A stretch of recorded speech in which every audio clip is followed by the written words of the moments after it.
each position, for me, I always felt like I was flying by the seat of my pants. I was just like in sheer terror. Like, I don't know how to do these jobs. And it was a lot of like education and like a lot of reflection and how do you bring people. I think it was also a lot of vulnerability. Like, do you have advice on if you're new to having hard conversations? Like, how did you overcome that, both as a manager and then taking on this huge HR role? I think it's listening more than you're talking. Hard conversations can often get compounded when we're not listening. If you could swap lives with someone at MetroStar for a day, who would you swap with and why? Oh man, that's such a good one. I'm Rachel Coble. And I'm Liz Dean. Welcome to Mock It. This podcast interviews industry experts from AI innovators to UX architects to nonprofit leaders and lots of people in between. We explore the back of the napkin ideas that impact the nation, so you don't have to dig for the discoveries yourself. Enjoy and don't forget to like and subscribe. Hi, welcome to this week of Mock It. We're really excited to welcome on Debbie Peterson, who is the Senior Vice President of People and Culture at MetroStar. But years ago, she started as a contract employee for, I think, 6 weeks as a proposals writer. So she has definitely paid her due here at MetroStar. And we talk about her journey into different careers and what's really important in how you go about new job titles. Yeah, we also hit upon difficult conversations, handling the pandemic and various cultural challenges that happen when you have a growing company that spans across the country. Absolutely. And this has nothing to do with this episode, but if you haven't registered for International Women's Day yet, our panel and networking event that is both on YouTube Live and in person in Reston, Virginia, then before you even listen, go to the bio and click on the link to International Women's Day and register. Happening on March 8th. Yes. But after you do that, get ready for a great episode with Debbie. Let's get into it. Do you have a craft room at home? I have a craft closet. That's very cool. Yeah. And I also like dabble in a lot of things. So I got really into the paper gift wrapping. I was wood burning at one point. That's cool. I got really into wood burning. I got really into crochet and I was making all my nieces and nephews like little stuffed animals. Oh, that's awesome. So yeah, I have like, but my problem is I'm also kind of an ADHD hobbyist. So I'm kind of like, yeah, that was fun. And then I'm kind of on to... And you have all these expensive tools for that one specific hobby. Yeah, it's like the Cricut that I now use like once a year. And I was like, I'm going to get into like custom gift cards or something. And it was like, I use it to make labels for the pantry now. Like, that's it. There's nothing crazy cool happening with This is why before events at MetroStar, before we buy anything, we're like, I bet Debbie has it and we could make it. I think last year we needed ribbon or something for gift bags. I was like, we don't need to buy it. Debbie definitely has ribbon. And I like come in with my basket of offerings. There were so many different options and sizes and textures. I was like, would you like tags? We have tags. Yeah. So I like to collect some of those things. And then, you know, I see they come in handy at places like MetroStar and events. Got really into vinyl iron-on. So I was like making all this like MetroStar swag for people, like trying to figure out how to like heat logos on things. I got into that this year too. Yeah. During wedding planning, a lot of my bridesmaids got heat on iron things. Yeah, but it's fun. I think it's fun to kind of create something on your own. Maybe that's more what it's about. I came from parents who were very creative and very like DIYers. Like they don't outsource anything. Like in their home, they've never had a plumber or an electrician. Like they do everything themselves. Yeah. My mom made our clothes as kids. Like they are very hands-on. So I feel like it's a little bit of those roots of like, I want to do it myself. I want to learn how to do this thing, whether it's the wrapping or... You know, that makes so much sense with your career path at MetroStar. I feel like every role you've gotten put into here, you've been like, I will figure it out. Yeah. Yeah. It's been a journey. So yeah, let's get into that journey. Okay. Let's get into it. So how did you land at MetroStar? So it's kind of a funny story. I had just moved to the DC area. I thought I was going to go into law. I decided I did not want to go into law in DC. And so I had this degree in professional and technical writing. And I was kind of like, what am I do with this? Like, it's an English degree. Like the majority of it was actually American Lit. So it's kind of like technical writing was pretty generous, but it was one of the first programs for that in the US at the time. And so I said, I'm going to do something with writing. So a recruiter from a staffing agency called and they said, hey, I have this opportunity. It's only a 6-week contract. Is to work at a company called MetroStar, and you're going to edit a document for the Marine Corps called Concepts and Programs. And I was like, I just need the experience on my resume. So I will take the 6-week gig. So I came into MetroStar. I started working on concepts and programs, and it was an amazing experience. And at that time, especially being new to DC, it felt so big.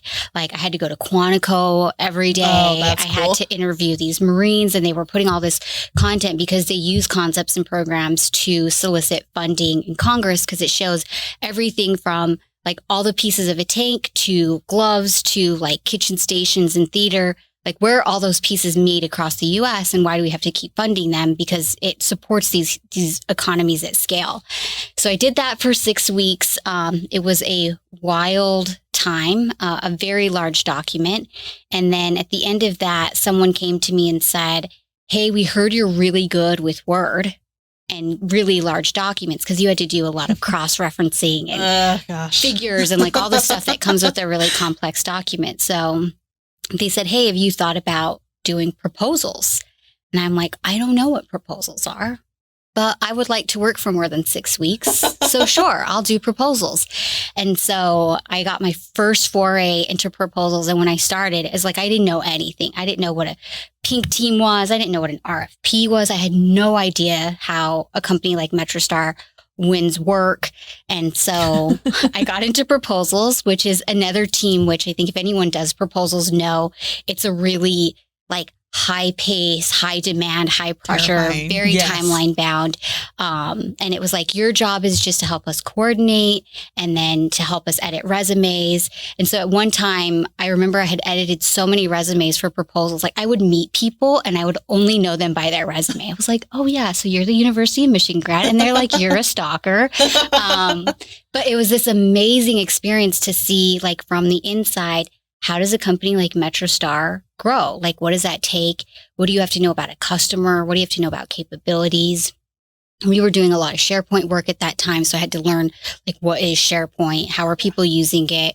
So I did that for a couple of years. And then Ollie and I were having a conversation one day, and I said, look, I love proposals. I think it's great. And I'm getting really good at telling MetroStar's story. It just like, I'd love the opportunity to tell it like not in Times New Roman 10, because that's what proposals are super restrictive. Make sure I don't forget a period and then lose work. Yeah, exactly. So he said, hey, I've been thinking about standing up a marketing team. You know, is that something you'd be interested in? Then you should apply for it. And I like went home and I was like, oh man, I don't have any marketing experience. Like, I think I'm a kind of creative person, but marketing is like a whole other thing. Yeah, right. It felt like at that time, like, oh man, like marketing. And I studied tech writing for a reason. I didn't think I could do marketing. Like I started in journalism, and then I kind of had these two paths that was like tech writing, being a sort of an English teacher, or taking like more of the marketing route. And I chose tech writing because I thought it's very predictable. It's very straightforward. So I ended up in marketing. And casually. So, and it was, I will say this, like Ollie did not make that easy, right? I was very new to the company, only a couple years in. He made me interview for it. And I still remember he brought me into his office and he was like, I had so many amazing people interview for this job, from agencies, from all of these different places. And I remember telling him, like, I think that's great, but I don't think that they love MetroStar like I do. And he's like, oh, you got the job. So I marketed my way into marketing, I guess is the way you could say it. And at that time, it was just me. And I had to like learn how to do Twitter, which sounds so silly now, but at that time didn't know how to do Twitter. Brought Stephanie on, and she became my very first intern, who's now the director of marketing, which is, I can't even tell you how proud I am of that. It's an amazing growth story of just, you know, just the reinvention that it takes, and how she's really stuck with me for a long time. And now she runs it. It's her baby now. Oh, you've hired everyone on the marketing team but one person. I have. Yeah. Is that Impressive. so? Not being on the marketing team and the team I would most love to join. Nice. is that like wild to see? Like you're, I know it's Stephanie's baby now, but like everyone like you're just so connected. Is that crazy? I mean, I think it's a little surreal because at each position, for me, I always felt like I was flying by the seat of my pants. I was just like in sheer terror. Like, I don't know how to do these jobs. And it was a lot of like education and like a lot of reflection and how do you bring people. I think it was also a lot of vulnerability. Like Stephanie and I sat together and we would do a lot of like, hey, we just got this ask. Like, we don't know how to do it. So it'd be like, hey, here's the plan. Here's what we're going to do. We're going to design this. We're going to go do this. So I think for me, I do have to kind of step back and then go like, wow, it's really cool. Like they've grown, they've developed. What we were doing in marketing at that time is so archaic now. They've grown and like evolved so much and the tools and like the thought processes. But I think what's more exciting for me is they don't actually operate in my image. Like they've taken on their own life and they've decided, here's how we're going to evolve it and carry the brand. I think they know the essence of like what I expect and what it looks like for MetroStar. And I think what the company needs from a marketing team. But for the most part, it's like they're off and running and they've embraced it, but also like truly own it. And I think that's maybe the part that gets me a little bit misty, that you can bring on people, you can get them, empower them to a place where they care so much that they will then take the torch and then they'll carry it themselves. And this is why you're one of MetroStar's leaders. So where are you now at MetroStar? Yeah. So I, after marketing, did a stint as our first chief of staff and really got to learn corporate strategy. And today, after doing that for a couple years, I transitioned into being the head of people and culture, which was another Casual. job. Yeah, casual. Well, I mean, it was another one for me where it's like, I never predicted, like if Debbie coming in 2013 was like, where do you think you're going to go? I was like, I'm going to be the head of proposals. Right. But now being the head of, people and culture, which for us is human resources and recruiting and marketing. Yeah. It's that's another point for me where sometimes I'm like, ooh, how did I kind of end up in this seat? Soft. I remember when you got that job and I know that was a job that had many, many lives before you got there. And then once you got the role, I was like, it's done. Like that is going to be end game right there. Yeah. Well, I love that. Yeah. I mean, but I think though, to be honest, it was an actually very terrifying pursuit because you think like I know a lot about MetroStar, but every time you have to enter into these new areas, like in this case, HR and recruiting, I had to sit down with the teams that were in place at that time and say to them, like, I don't know anything about HR and recruiting. I mean, I know enough, right? I've been around for a while, but I'm relying on you all and your expertise. I know MetroStar. I can navigate MetroStar, but like, I'm going to need your all's help to understand HR recruiting. And then how do we bring those two worlds together?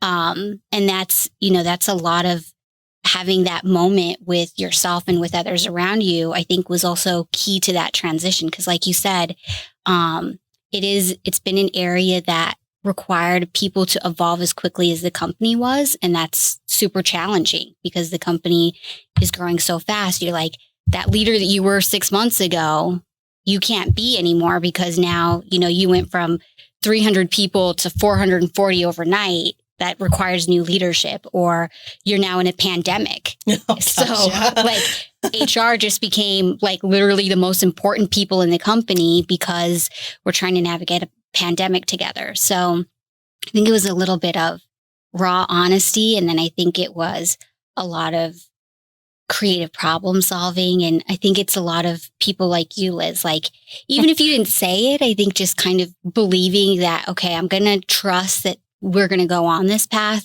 and like that Debbie was put in this position and kind of see where it takes us and not go, okay, that's wild. See you later. I think is actually a key part to why I've been able to stay in the role and be here and be successful. What was the scariest part when you started the role? I don't know, like scary. Everything was scary because if you think about it, like HR and recruiting, there's a lot of like legal ramifications. So there's in marketing, you could kind of move and shake as long as you don't like violate copyright or something. You're like pretty good, or like have like some sort of big slip. But HR, take people's photos. Yeah, stuff like that.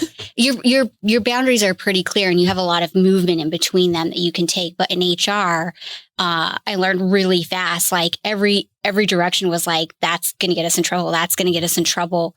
And so I think for me, it was more the hard part was in those early days. Everything that hit me, I was like, I don't know.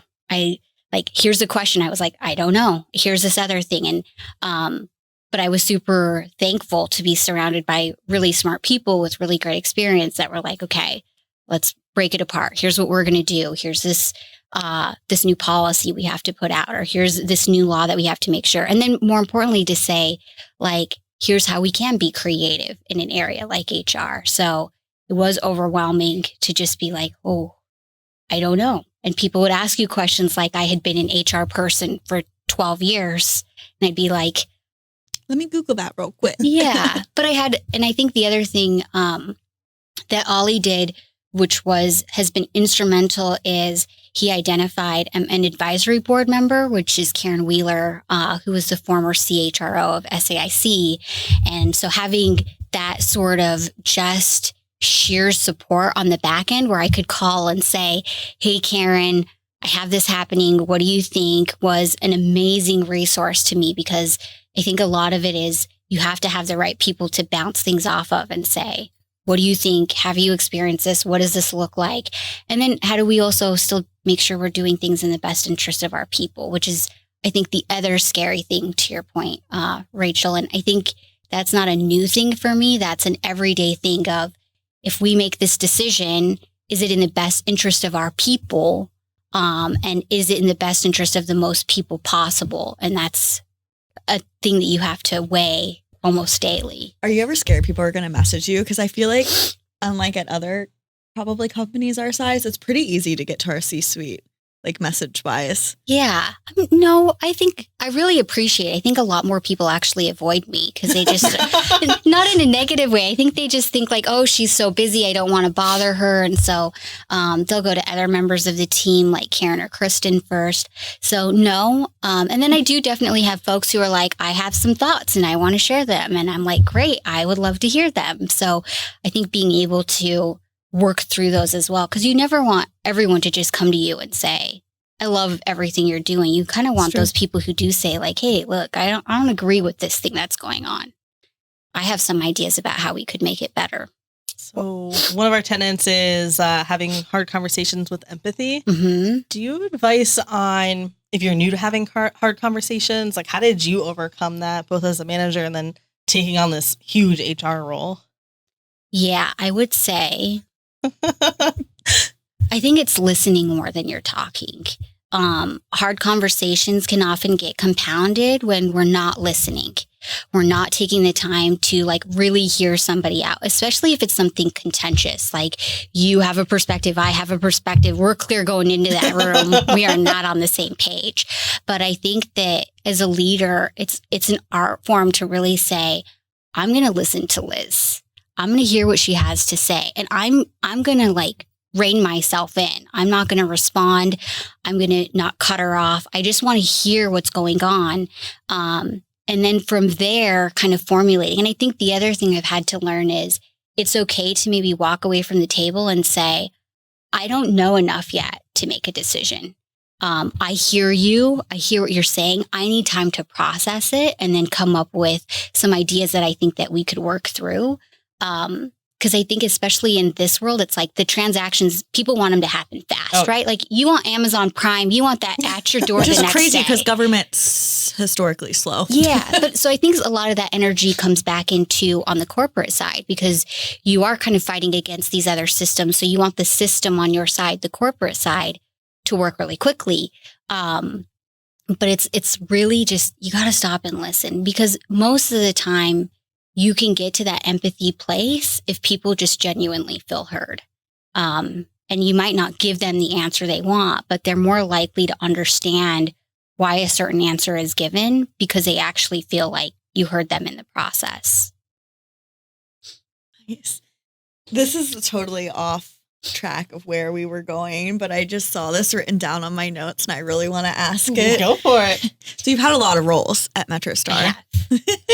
If you could swap lives with someone at MetroStar for a day, like their role, maybe their like outside of life role as well, who would you swap with and why? Oh man, that's such a good one.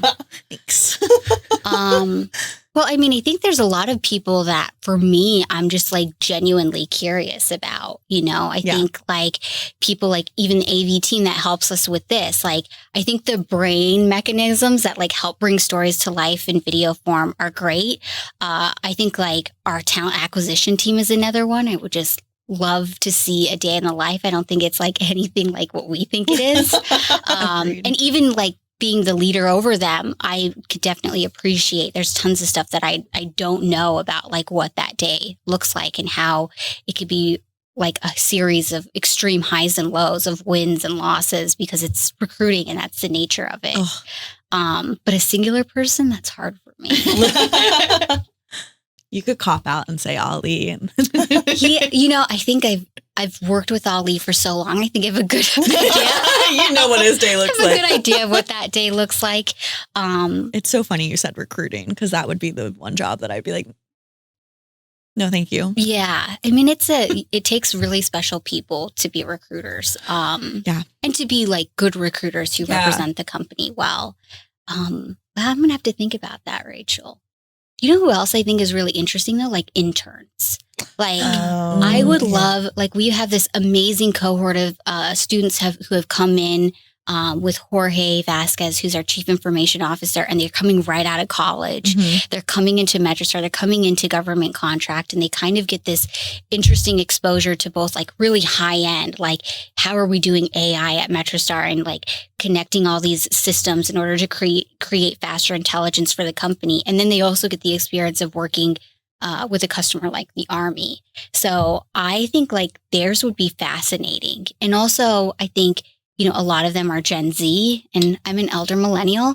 I think just out of sheer curiosity of like, they have what we perceive to be such a different value system of how they approach work and what it means to them and what they want out of work in terms of meaning. So I might actually switch with an intern. And also they're really cool. Like they are. As someone who's worked on the internship program for like 2 years now, I'm always like, why are you so much smarter than me? Yeah, this is not fair. They're really cool. And I think just they bring this amazing sort of like wisdom that we don't typically appreciate for folks who are right out of college. And they're clear about what they want. And I respect that.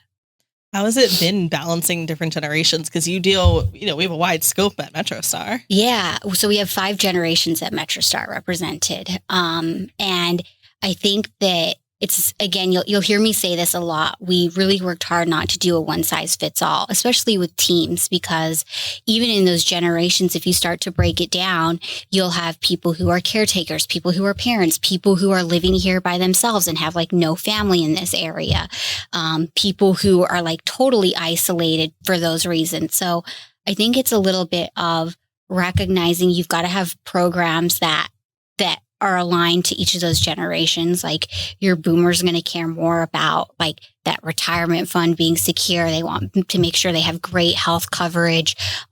Your Gen Zs want lots of growth potential. So you want to make sure you have like a career lattice. They also want they have a different definition of balance, which is not a bad thing. I think it's like, I heard a really great explanation of it, which is they want the ability to pursue the things that interest them outside of work. They want to have the energy to do that. So it wasn't that I don't want to work a 10-hour day or something. It's more about when I complete work, I want the energy to do the things that I like to do in my free time. And I'm like, I think that's fair. I think all of us would want that. Yeah. Like for me personally, the new PTO policy that you guys rolled out, I love it because I have Kate at home and sometimes I get a little embarrassed, like texting Mike or IMing Mike being like, uh-oh, like he's sick, like I need to work from home today or whatever. And, it's been so instrumental that like, I know I can still work and be a mom. And like, I'm just so grateful. And I'm like, it's awesome that like all the benefits that have really come out. I know that's one that like I'm just so grateful for. So thank you for that one. No, and I think that it was really from folks being vocal and saying this is something that's really important to us, and we recognize that sensible PTO was good at the time, but it kind of lacked some of the clarity and the sort of accountability that it really needed. But at the same time, we also recognize at the leadership level, you like things like burnout and other things like that coming out of the pandemic in particular is very real and very real like implications for people. So being clear that you have this time to take off, you absolutely should take it off. Believe it or not, we do run reports each quarter and we go through on the people and culture team and we say, you are underutilizing. Like these people, their manager needs to talk to them and say, you need to take more leave. Like you can't be taking no leave for this many months at a time. So there's the kind of checks and balances. There's also the people that are like, you're burning real hot. So you might want to like slow it down a bit. You're going to have no leave come like June 1st. So yeah, I think that it's good to hear that it helps provide some of that flexibility. For flexibility, what has it been like? Because you've worked at MetroStar when it wasn't remote, and now you've worked here when it was fully remote, and now it's sort of hybrids. It kind of depends on your team. Yeah. How have you navigated that? And do you think that it was, in a weird sort of way, good for MetroStar to have this hybrid approach or not? Yeah. I mean, I think I always say it depends. Lawyer. Yeah. Political answer. Well, Beltway answer. Yeah, Beltway answer. Here's some of the things I would say is that the MetroStar of early 2020 and the MetroStar of 2024 are very different companies. We've had 30% growth year over year just in that time period. And that was not just in the DMV, but that was like across the country. So all the demographics and the locations and all of that also changed during that time. So I think that, before we were sort of thrust into this like forced remote work, MetroStar was very much a company that valued in-person work. Like we were sitting here in this building talking about like, oh man, we got to get more space. We got to get more suites. Like we have all these people coming in, we're outgrowing it. And then I think that what we started to realize, like everyone else did, that remote work does work. And we saw that go through 2020 and then, most of 2021. And then we started gradually reintroducing, we also decided we weren't going to take an all or nothing approach. We were going to call it work where you need to. Some of our people have to be at a customer site. They have mission critical missions that cannot go down. They must be there at the customer. Some of our people do not. Some of our people were hired in like Montana. So like we can't tell them to come back into the office. Fly to Reston. Yeah. I'd personally like to visit them in Montana. Same with the Colorado people for me. Yeah, exactly. And the Bloomington people. I don't know why. Every single time someone talks about Indiana and Bloomington, I'm like, why are you selling Bloomington, Indiana to me so well? Yeah. That I'm like ready to take PTO to go to Indiana. It's amazing. Yeah. And it's a great like community there. So I think we did realize we couldn't just come out and like do a firm. Our company wasn't designed for that. It wasn't going to work for our people. But I think like as it lingers on, there's still ramifications in the other side. I think that we definitely see an increase from our side now in 2024, 4 years later, of new hires who feel disconnected, new hires who don't know, especially like a student coming right into a full-time job now. Yeah. Like they are actually pretty sad that they don't get that office culture. They don't get the whole, like my team comes in, we go to happy hour. Yeah. So we've had to really be thoughtful about how do we now design some of those sort of triggers or anchors that can provide people the opportunity. Like you are all here. No one said you have to film mock it here, but I think that you've recognized that there's some chemistry that happens from you being together that's maybe not We like hanging out. quite the same. Yeah. So, but you all made that choice. And I think that that's the beauty of it. But I mean, time will tell. I think we like to see what the big companies are doing and then maybe like watch what doesn't go so well. As we slowly become a big company. Learn from it. Yeah. But we still, that's the nice thing about the size we're in. We still get a lot of that flexibility and the autonomy to say, hey, this is kind of where we're going to put our people. But I do agree that there are cultural implications to it, that for teams who are especially like newly forming, I can see how it's super challenging if you don't have a strong lead in place who can really help connect them beyond the transactional. We have our stand up. You tell me what to do all day. The more of like, how do I get to care about Liz as a person when I only have a 15-minute stand up with her and then I never see her again for the rest of the week? How has it been juggling? So not only have we moved to sort of remote work, we've had a lot of hires outside the DMV, outside of our Bloomington. Yeah. Like we've just grown across the country in terms of where we have employees. How's that been? Not from a return to work standpoint, but just like culturally. Yeah. And every state's so different too. Yeah. Like what they want. Yeah. It's a challenge. So we have people in 37 states now. When before the pandemic, so early 2020, we had people in like 11 states. So we've had to first learn, what does it even mean to hire somebody in these states? There's all these compliance and tax laws and all these things that come along with that. And each of them are unique.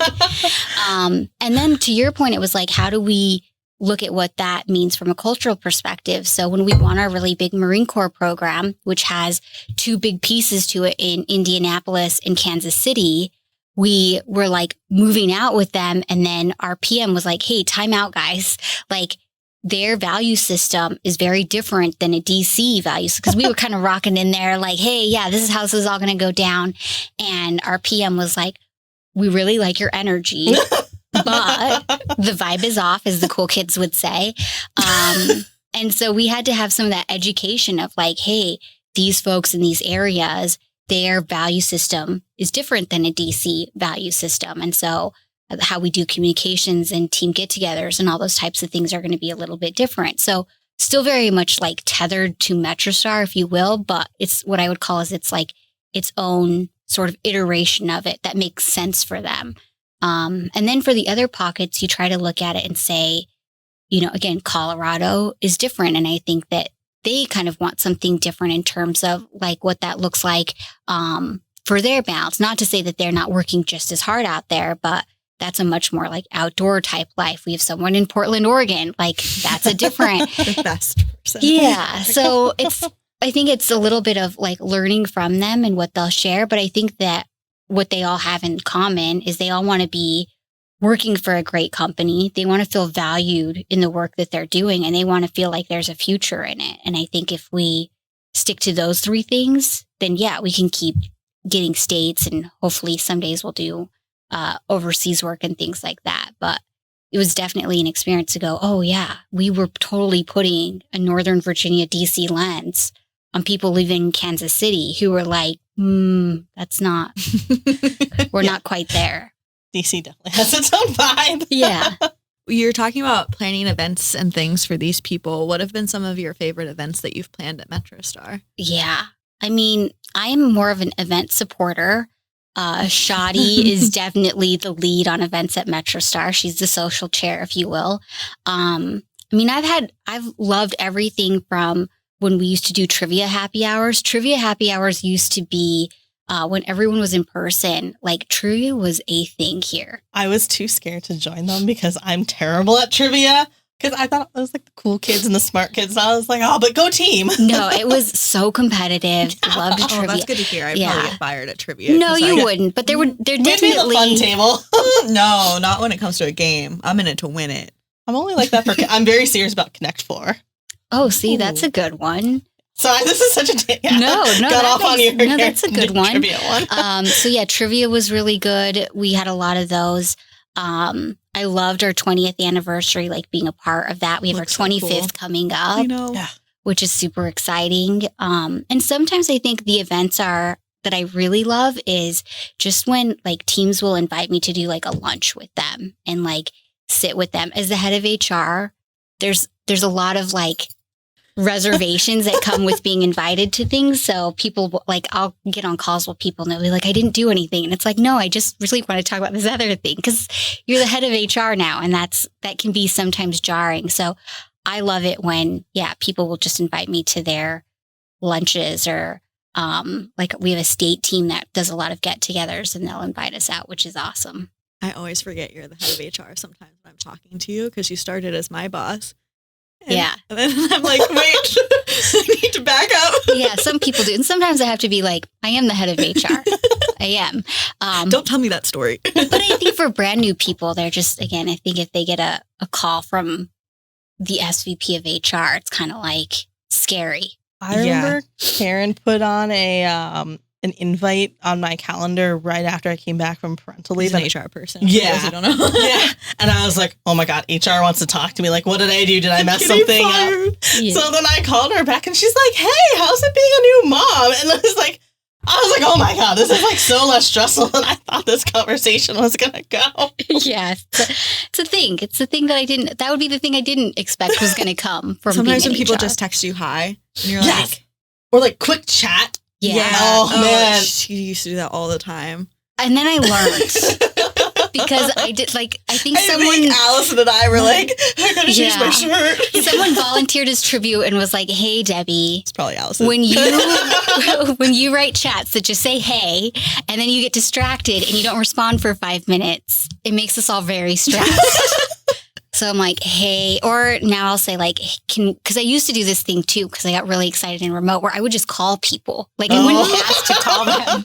I would just call them. Yeah. And so, I think I created a lot of accidental anxiety for people. Now I say, hey, I just want to ask you about this thing. Do you have a few minutes to talk? So I think we've crossed that bridge. But yeah, I'm sorry for that.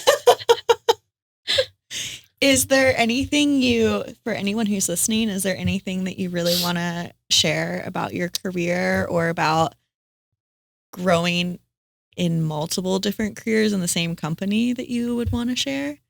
Ooh. You thought this was going to be an easy market episode. I do feel like we could talk about crafts more if you want. I do feel like I'm like interviewing for my own job. Look, I will say that for me, it's been a mixture of hard work and luck.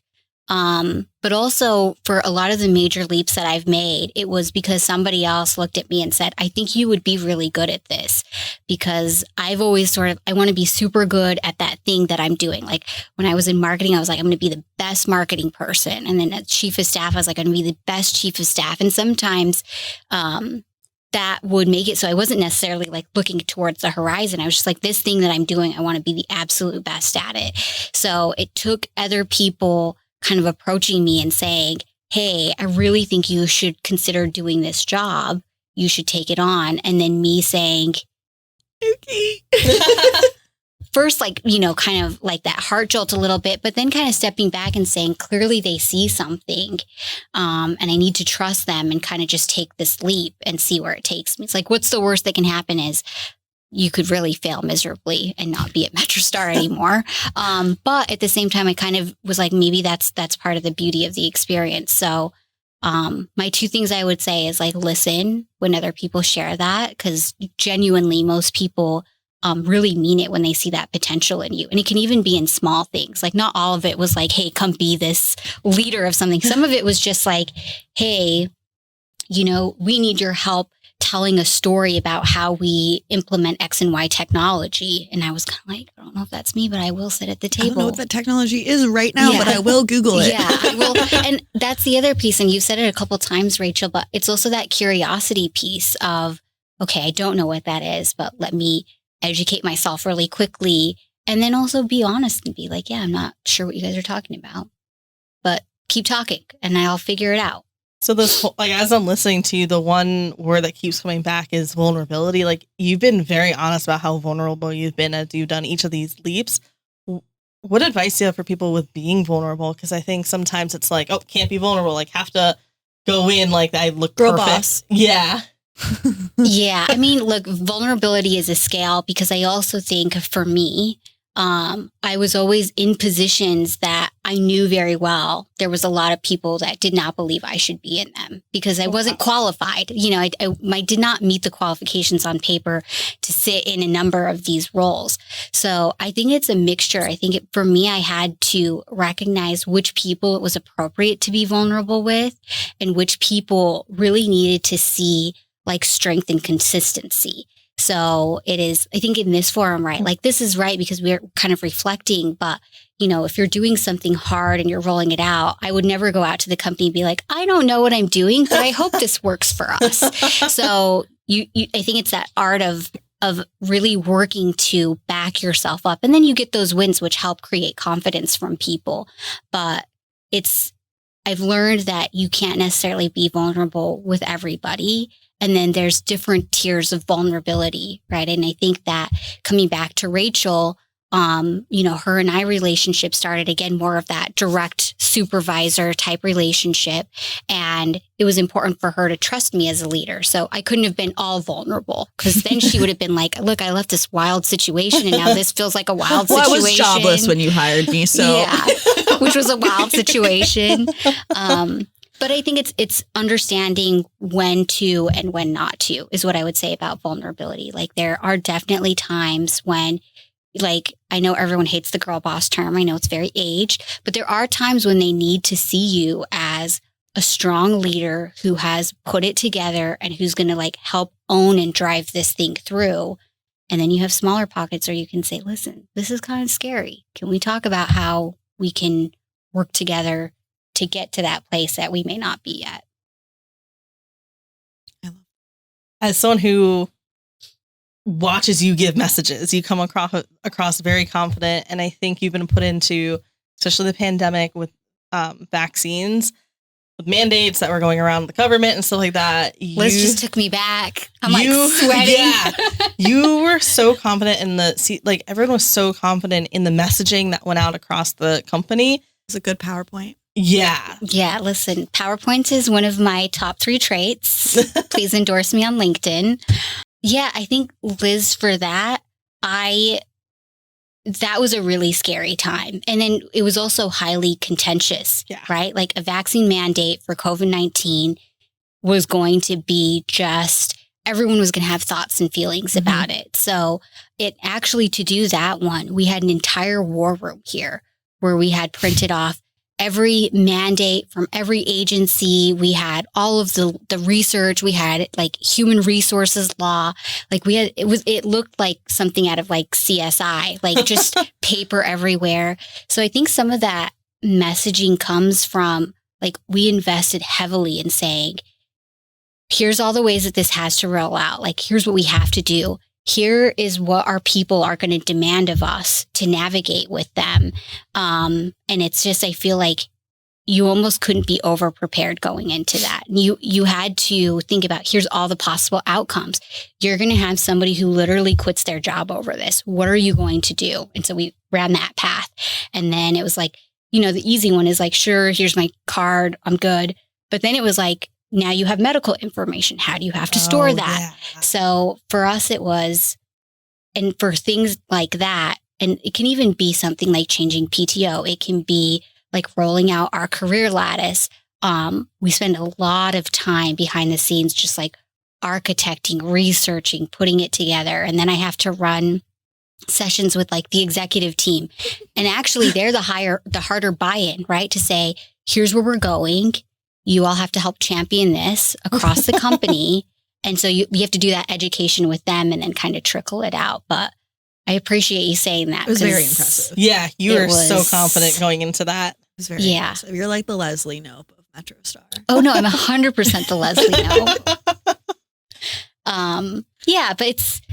But I also think there's those points too where it's like, even in that, in some of the Q&As, there was like, it's like, okay, that's a great question. We don't have an answer for that yet. We'll take it and come back to you. Were a lot less scary than I thought they were going to be, which is just goes to show how much prep you guys put into it. Yeah. And that's a little of getting ahead of it, right? Yeah. Of here's where we think this could go wrong, or here's where people are going to be very personally affected. So let's give them an answer so they're not kind of squishing around and saying, well, what do I do? As much as it's appropriate.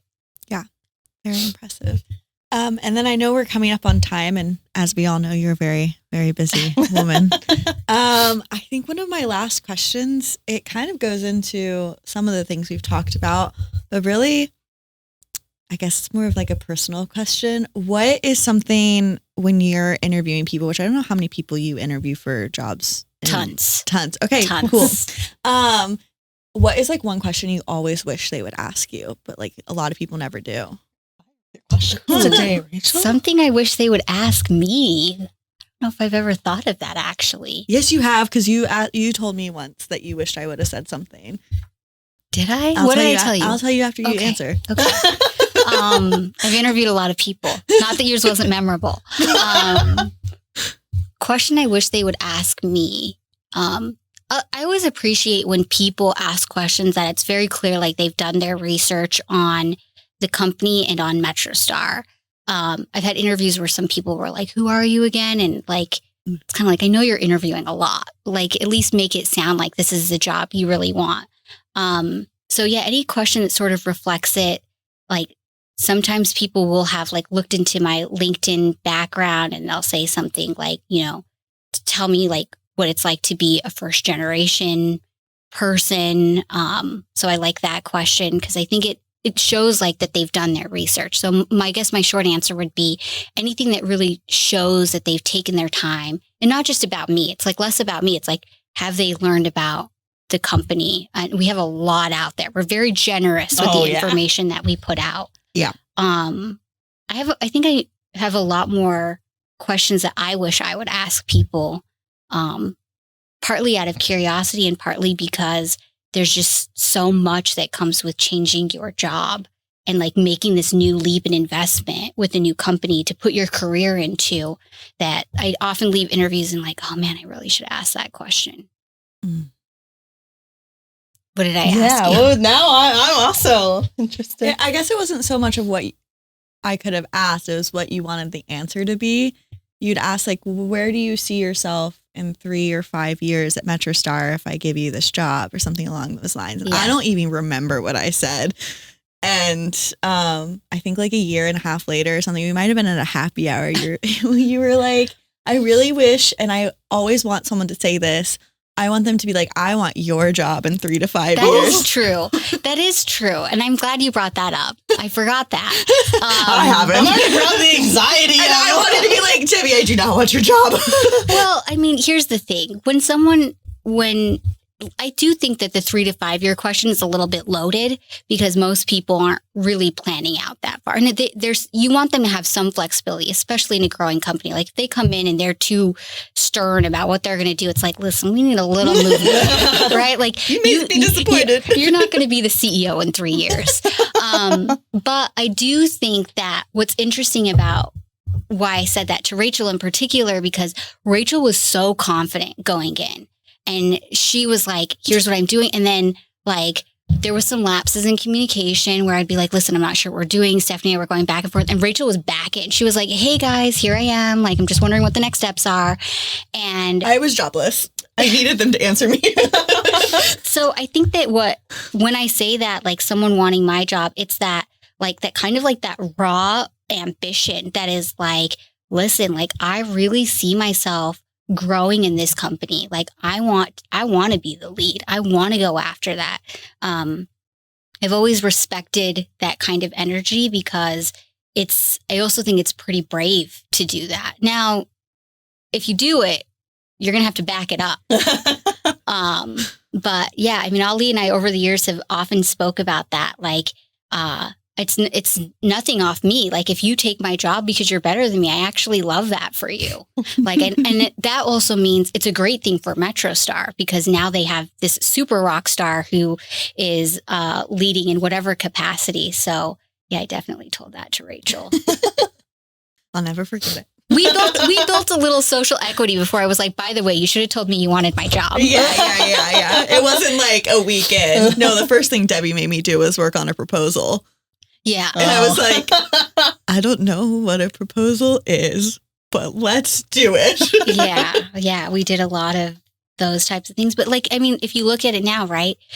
Again, Stephanie was my first hire and now she has the job that I had. So that's nice. Full circle. So you can, I'm definitely an equal opportunity player here. Like, I would love to like someday again have one of the people on the TA team today be who's leading TA like in the next couple of years. Same thing with the HR team. Like I have very little desire to keep holding down everything. And I think that every time those folks have grown, they've grown up others with them. And we always said that in marketing. Like from my very first day in marketing as a marketing manager, I said, my vision is to bring people in, grow them up. So we're not hiring over them, which I call suffocating from the top. We're hiring underneath them, because if we're hiring underneath, it means each of them keep growing up in their capacity. And I think so far we've done pretty good of living up to that. At least on the marketing team, we've done pretty well on the recruiting team as well. And then same thing in HR, but it's always about, my vision for everyone is like, if I'm going up, y'all are coming with me. I definitely can't do it alone. I love that. Yeah. Well, thank you so much for joining us on Mock It. I know it was kind of a last minute bag shimmying into your office asking. Hey, I think here's the thing. This is also, it's like, speaking of full circle, like Liz, I don't know if you know this, but Ali and I sat and said, we think it'd be really cool if we had a podcast. Terrifying. And then I was like, yeah, I think it'd be really cool if we had a podcast, and we were throwing names around. And at one point, because you had just done something, you had done a presentation or something with Marie. And I remember like Ali and I being like, we think it should be Liz and Marie. And both of us were like, yes, absolutely. And that's how many seasons ago now? 2021 is when we started. Yeah. So it's also a little bit of a kind of full circle. Like, I've always been the behind the scenes champion of Mock It, and like definitely love how you all have come into this new season with this fresh, approach. But it is a little bit of kind of a misty moment for me that like this idea, because I gotta be honest, sometimes we do have a lot of wild ideas. Not all of them take off, but this one has been one that has been really amazing. So thank you for keeping it alive and of bringing it course. forward. We started in a closet and now we're here in a studio. I know, all grown up. Like a very little tiny closet. You guys had masks on when we were first doing our first episode. We had to turn the AC off because the AC was too loud. And when you first reached out with this, I thought you were I didn't give you an option. I was just like, you guys are the new podcast hosts. Welcome. I thought you were reaching out for us to write some blog posts. That's what we thought we were going into for the meeting. No, I took some Debbie rules and I made a PowerPoint and was like, this is what we're doing. It's going to be super fun. See you on the stage. Well, and then when we sort of shifted up for this season, you were like, so I don't know how I feel about this idea, but I'm going to be your co-host. And I was like, yes! I think I was more excited than you were. Like, well, I was scared. I kind of got voluntold to be the co-host. But yeah, that was another one where Stephanie and I were like, so here's what we're thinking. And she's like, here's a list of people. And I go, I don't think we should do that. Let's just put Rachel in. But you have to have like that chemistry and stuff. Yeah. And at least we've been working. I was the background person for a long time on this podcast. Yeah. Mock It wouldn't have happened without you guys championing it. There's zero chance. Listen, we could have put someone in here, but they wouldn't have loved it as much as you do. It's true. I full-heartedly agree with that.